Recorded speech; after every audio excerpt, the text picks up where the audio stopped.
Preventions and Stability Toolkit, which essentially goes over permitting repayments agreements, discussing those with your families, and other resources to kind of help families that may be facing eviction as a result of COVID-19 and losing their jobs. It also contains brochures that you can hand out to your families. Most importantly is the Violence Against Women Act protections information that's found there.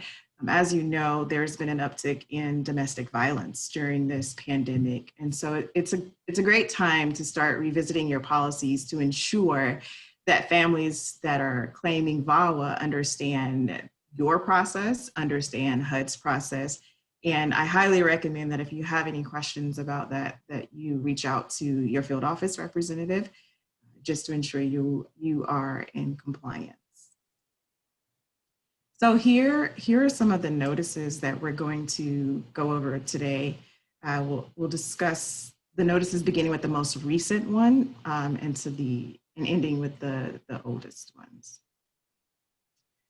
So PIH 2020-20, it implements funding provisions for the Section 8 MOD rehab program.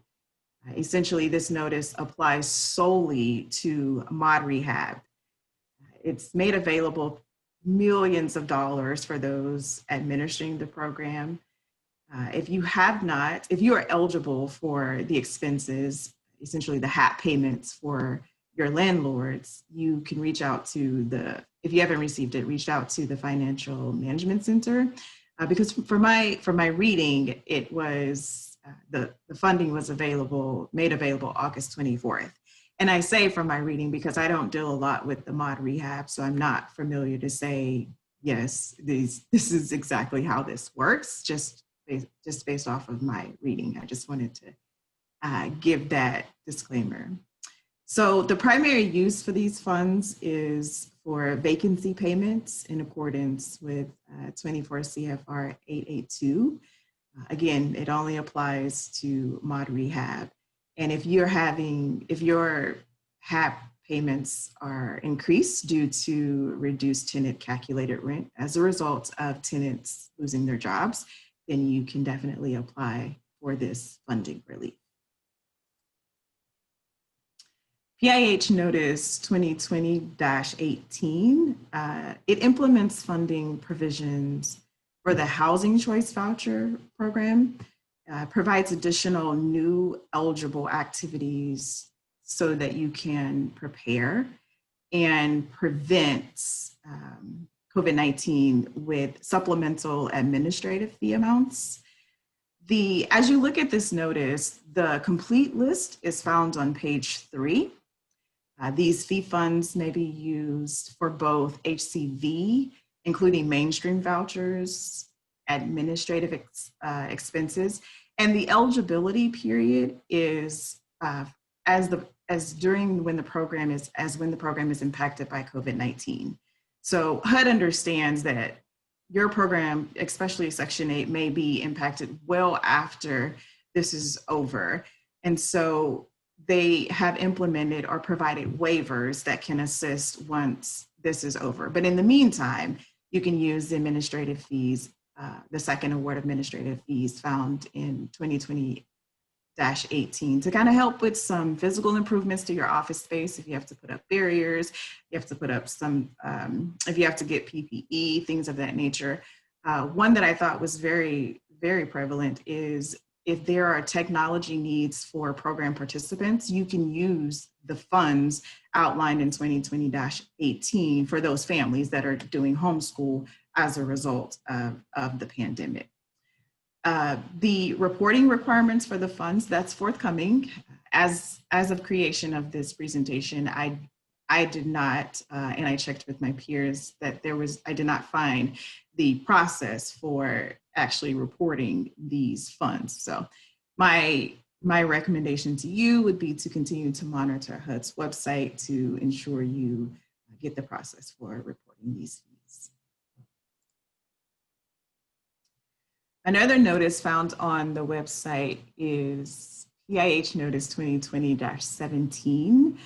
And this applies to housing authorities that either experience a significant increase in voucher per unit cost due to extraordinary circumstances, or, despite taking reasonable cost measures, would otherwise be required to terminate rental assistance for families as a result of insufficient funding. And this is also known as shortfall. The applicant instructions are found on, for each category, begin on page 3 of the notice, because there's different categories that you can apply for essentially the shortfall funds should you come up against that.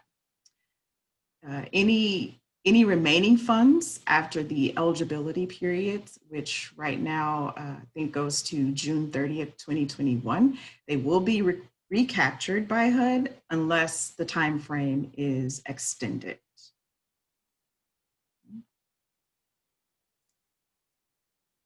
Uh, 2020-13, this notice outlines statutory and regulatory waivers for both the public housing and housing choice voucher program.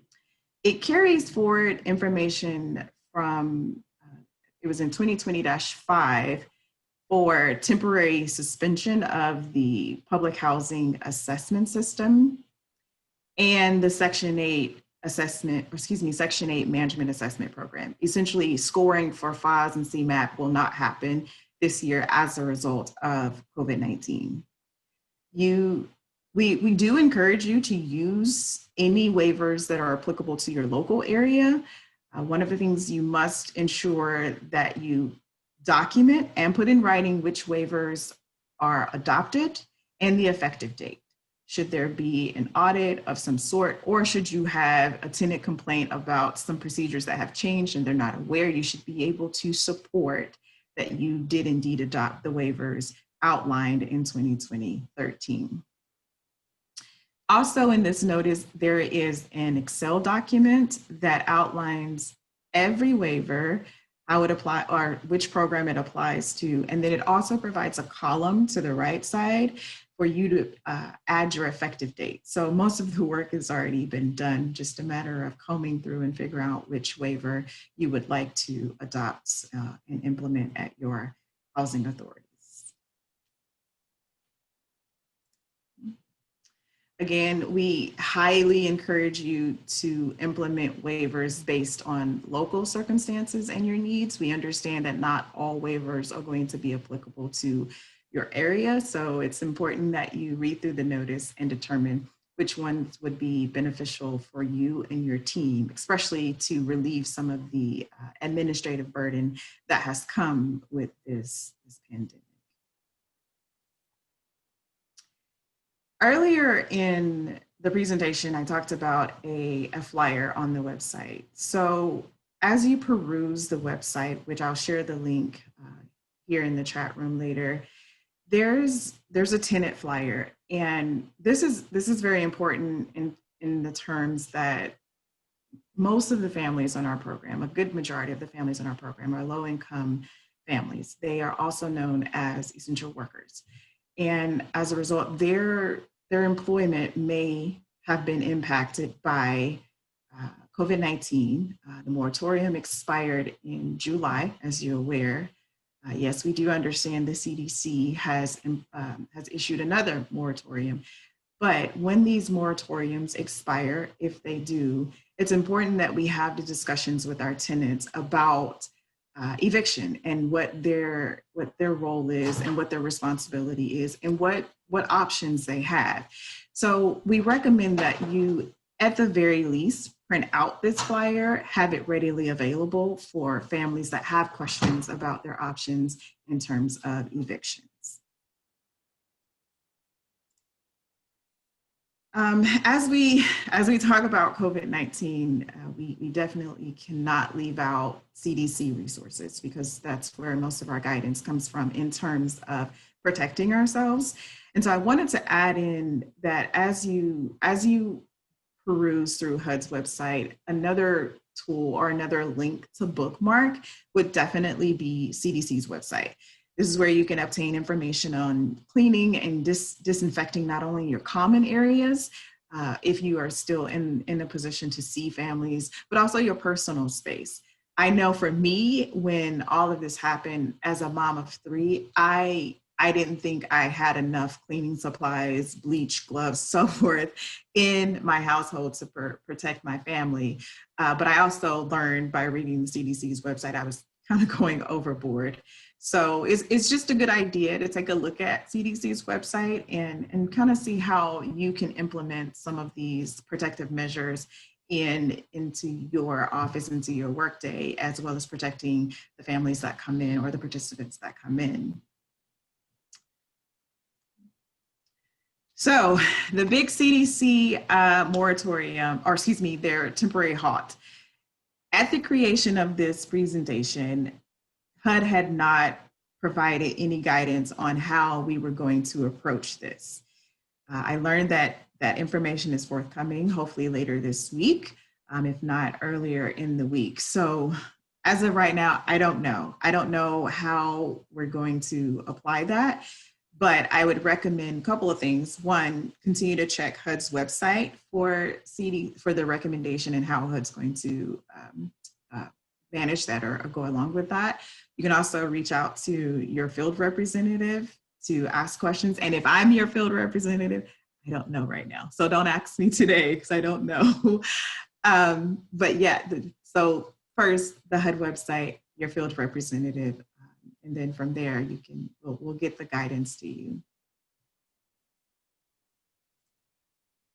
So I know that was a brief overview of departmental resources, and I understand there's a wealth of information out there, and our policies, they are sometimes 20, 30 pages long. So I wanted to spend a lot of the time of this presentation addressing any questions or concerns that you may have about COVID-19 and the resources that HUD provide. And if I cannot answer the question now, I'll touch bases with Michael to conduct my research and then get the responses back to Michael. Another resource is the link that's on the screen right now. That is a great resource for asking questions as it relates to the in-depth or the meat and potatoes of the presentation. So at this time, Michael, I will open it up for questions if we want to start with the chat room.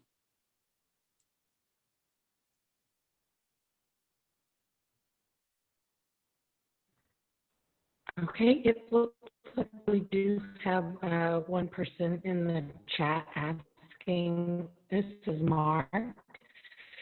Recently there was an extension regarding the deadlines for expending the special COVID funds for PJs.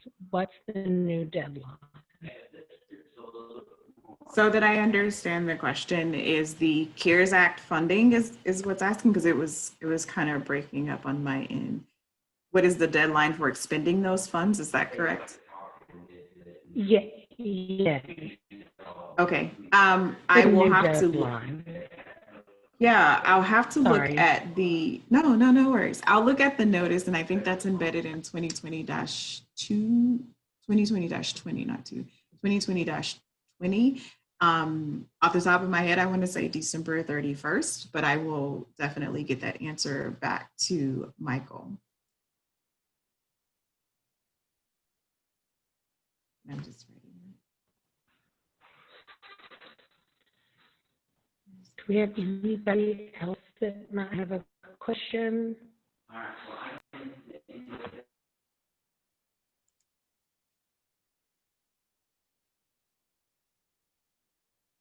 Either I'm just that good or just that horrible that there are no questions. I'm okay either way.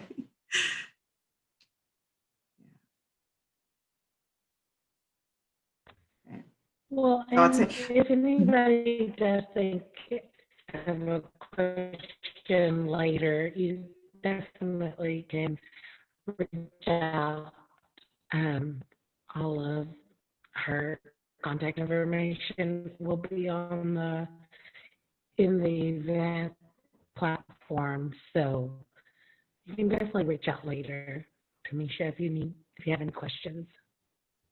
Absolutely. Thank you, Ms. Shelley. Absolutely. You can reach out to me later, and I'll be more than happy to address those questions. So to that end, here's kind of what we went over. Your primary source for all of your information is going to be on the COVID-19 FAQ website. It's HUD's website that lists all of the policy notices, the resources for your tenants as it pertains to the preventing eviction. It also some Center for Disease and Control tips. I recommend that you go to their website to ensure that you are taking preventative measures. Here's a few other resources that we like to offer up. Because 2020-13 talks a lot about the waivers, and most of those waivers are applicable to public housing, housing choice voucher programs. The CARES Act's funding, it talks a lot about eligible activities. And so we recommend you look at the Capital Fund Guidebook to determine what activities are eligible. And we also recommend that you go to Public and Indian Housing One-Stop Tool to learn under the operating subsidy side of the house what activities are eligible. So you ensure that you are not using your CARES Act funding on, I don't know, maybe a Vegas trip, who knows? So, all right, that is all for me at this time. Again, Michael, thank you so much. Kansas NARO, thank you so much for hosting this virtual platform. It's a pleasure to know that regardless of what's going on in the world today, that you're still distributing, getting information out to our partners. It's such a pleasure. Thank you.